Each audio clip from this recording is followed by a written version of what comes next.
Vanakkam everybody. Today we are going to talk about Myopia Summit. Myopia Summit is being held in two locations, physical live. Live physical, it is being held in Chennai and Mumbai. Lively, it is held in Chennai and in Mumbai. Last time we had only in one location. In the time, run the location we have opened. More important, there are other 6 to 8 locations which are going to be in Agarwal Hospital of Pondicherry, Madurai, Coimbatore, Tanjavur, Erode, Salem, Tirunelveli, and Whitefield, Bangalore. In all of these locations within Agarwal Hospital, a monitor with screening for patients to come and see and ask questions, interactive session. So patient does not have to move from Bangalore, from Erode. They can see and sit and listen there. Angeda ukandittu paakalam. This is being opened on 4th of January. Again, I'll repeat, Myopia Patient Summit is being held on 4th of January, 3 p.m. onwards for all locations, same time. All the locations, same time, 4th January, Myopia Patient Summit is going to be held in Chennai and Mumbai, physical. All other locations that I mentioned will be screened with questions, dialogues, asking everything with like a proper video conference madri irukku. Important inge myopia is one of the leading causes of preventable blindness also. We need to understand this. I'm going to hand to Dr. Soundari to talk to us about myopia and prevalence in 1.5 billion people in India. எவ்வளோ ஆள் மயோப்பியால இருக்கு doctor Soundari இப்போ explain பண்றாங்க. So myopia அப்படின்றது நம்ம கிட்ட பார்வை அப்படின்னு சொல்லுவோம். சோ கிட்ட இருக்கிறது தெரியும், தூரத்துல இருக்கிறது தெரியாது. சோ ஏன் இது மாதிரி வருது அப்படின்னா அவங்க குழந்தைங்களோட ஐ பால் வந்து பெருசா இருக்கு. சோ அந்த light which has to focus ரெட்டினால போய் ஃபோக்கஸ் பண்ண வேண்டியது ரெட்டினால ஃபோக்கஸ் ஆகாம இருக்கிறதுனால அவங்களுக்கு தூரத்துல இருக்கிறது தெரிய மாட்டேங்குது. சோ இந்த மயோப்பியாவோட இன்சிடென்ஸ் அப்படின்னு பாத்தீங்கன்னா இந்தியால நம்ம 1999ல 4% இருந்தது. இப்போ 2019ல திருப்பி சர்வே எடுத்தப்ப பாத்தீங்கன்னா 21%க்கு வந்தாச்சு. இந்த 21% இப்ப 2030ல 30% ஆகும் அப்படின்றாங்க. அண்ட் 2050ல பாத்தீங்கன்னா 48% மயோப்பியா வந்து இன்சிடென்ஸ் இருக்கிறதுக்கு பாசிபிலிட்டி ஜாஸ்தி அப்படின்றது சர்வே பண்ணிருக்காங்க. இப்ப பாத்தீங்கன்னா இப்ப ஒரு ஸ்கூல்ல ஒரு முன்னாடி எல்லாம் பாத்தீங்கன்னா ஒரு குழந்தை கண்ணாடி போட்டிருப்பாங்க. இப்ப போய் பாத்தீங்கன்னா 100ல 20-30 children are wearing classes.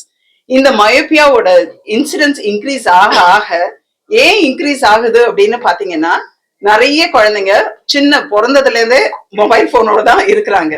So சோறு விட்டுறதுக்குல இருந்து எல்லாத்துக்கும் வந்து மொபைல் போன் நம்ம யூஸ் பண்றோம். சோ அந்த நிறைய கிட்ட பார்வை ரொம்ப யூஸ் பண்றதுனால என்ன ஆகுதுன்னா இந்த மயோப்பியா இன்சிடென்ஸ் ஜாஸ்தி ஆகுது. இது மட்டும் இல்லாம குழந்தைங்களுக்கு சர்வே பண்றாங்க, டிஜிட்டல் நிறைய குழந்தைங்க யூஸ் பண்றப்போ 50 to 60% டிஜிட்டல் ஐ ஸ்ட்ரெயின் அப்படின்னு சொல்லுவோம்.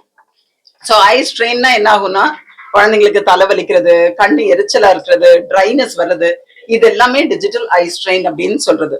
சோ அப்ப வந்து குழந்தைங்கள்ல 50%க்கு டிஜிட்டல் ஐ ஸ்ட்ரெயினும் கிட்டத்தட்ட 21%க்கு மேல மயோப்பியா இருக்கிறதுனால இந்த மயோப்பியா சம்மிட் அப்படின்றது வந்து நம்ம பண்ணணும்.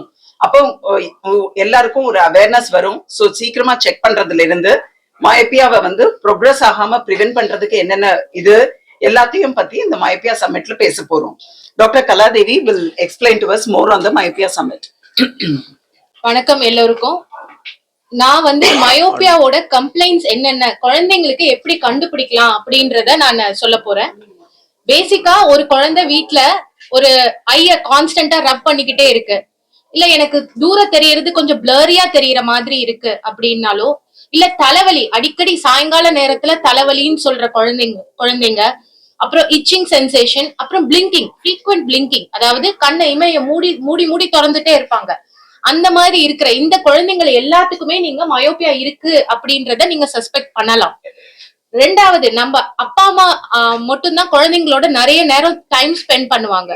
சோ அவங்க என்னென்ன நோட்டீஸ் பண்ணலாம்னா, குழந்தைங்க டிவி கிட்ட வாட்ச் பண்றாங்க. நம்ம ஒரு டிஸ்டன்ஸ்ல இருந்து வாட்ச் பண்ணுவோம், குழந்தைங்க கிட்ட போய் பார்க்கும். சோ அந்த மாதிரி கிட்ட போய் பாக்குற குழந்தைங்களுக்கு டெஃபினட்டா பவர் இருக்கு.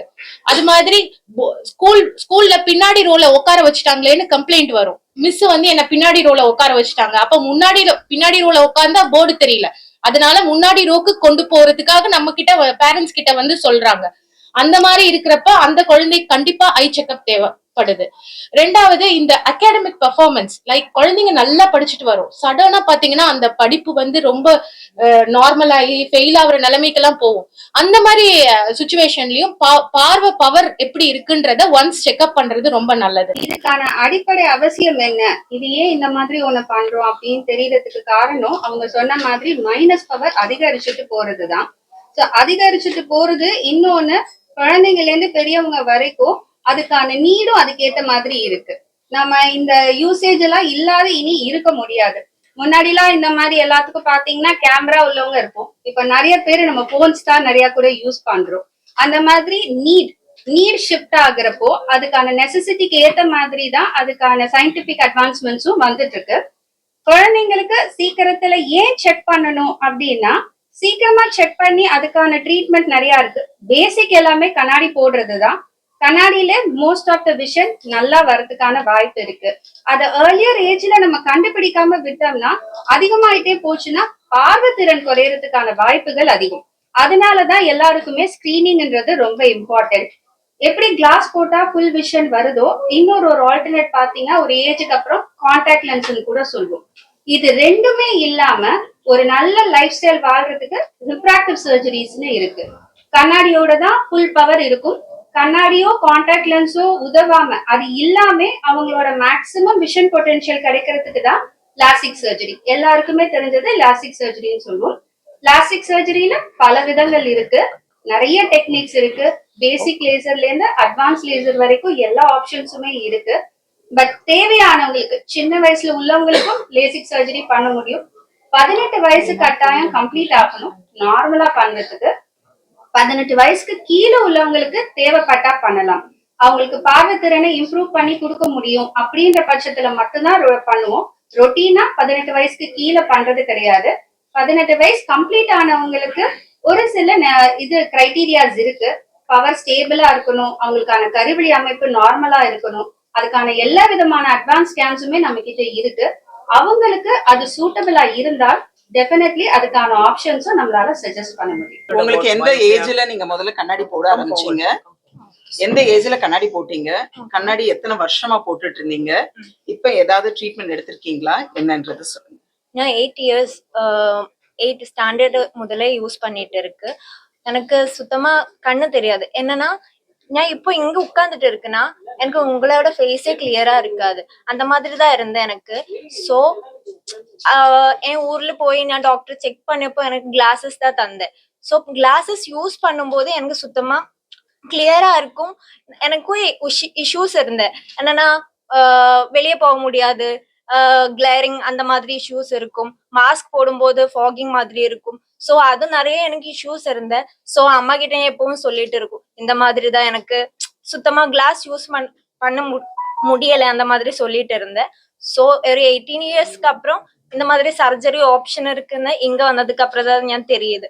ஸோ இப்போவே பவர் கொஞ்சம் வேரியேஷன்ஸ் இருக்கு, கொஞ்சம் கழிஞ்சதுக்கு அப்புறம் பண்ணிக்கலாம்னு சொல்லிட்டேன். டாக்டர் ரம்யா மேம் தான் எனக்கு செக் பண்ணி ஓகே இப்போ சர்ஜரி பண்ணிக்கலாம் அந்த மாதிரி ஆப்ஷன் தந்தேன் எனக்கு.